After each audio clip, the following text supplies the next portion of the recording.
Pulis nga nakadestino sa Police Regional Office 10 ang patay human nga gipusil sa riding in tandem suspects sa Cagayan de Oro City kagabi. Ani ang report.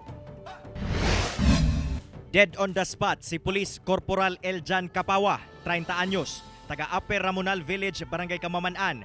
Human gipusil sa riding in tandem suspects bandang alas 7 sa gabi. Sigon sa usa ka residente nga nagpuyo duol sa nahitabuan, igo lamang sila nakadungog og mga buto sa pistola ug nakita na lamang ang biktima nga nagbuyod tunga sa dalan.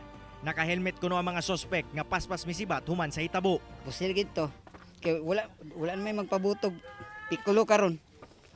Mo to nga pagtanan mo wala na tumba ng motor. Pinaday ng kuan ang driver. Pagresponde sa kapulisan, wala na kunoy kinabuhi ang biktima tungod sa upat ka mga samad pinusilan nga nahiaguman niini hinungdan sa iyahang kamatayon. Pauli kuno ang mong pulis diyang giatngan sa mga sospek sa mong lugar. Si Corporal Capawa nakadestino kuno sa Regional Plans and Strategic Management Division 10 sa Camp Alagar, Barangay Lapasan. Dagang anggulo ang ginalantaw nga motibo. Posible kunong personal nga bangi, hinimuan sa NPA ug pagkalambigit sa illegal nga droga.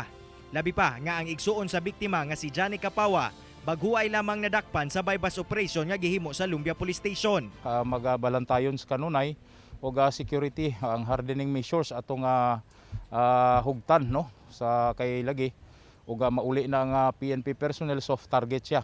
So mao na siya nga gikuan gyud pahimangno gyud sa tunga city director nga magbalantayon sa kanunay ug mahimo nga security conscious sa kanunay. Ang banay ni Capawa dili pa madawat ang gidangatan sa ilang padre di pamilya. Pasalig sa kokpo, nga ilang tutukan ang krimen ug mahatagan og gustisya ang kamatayon sa biktima. Kauban si James Yap sa kamera.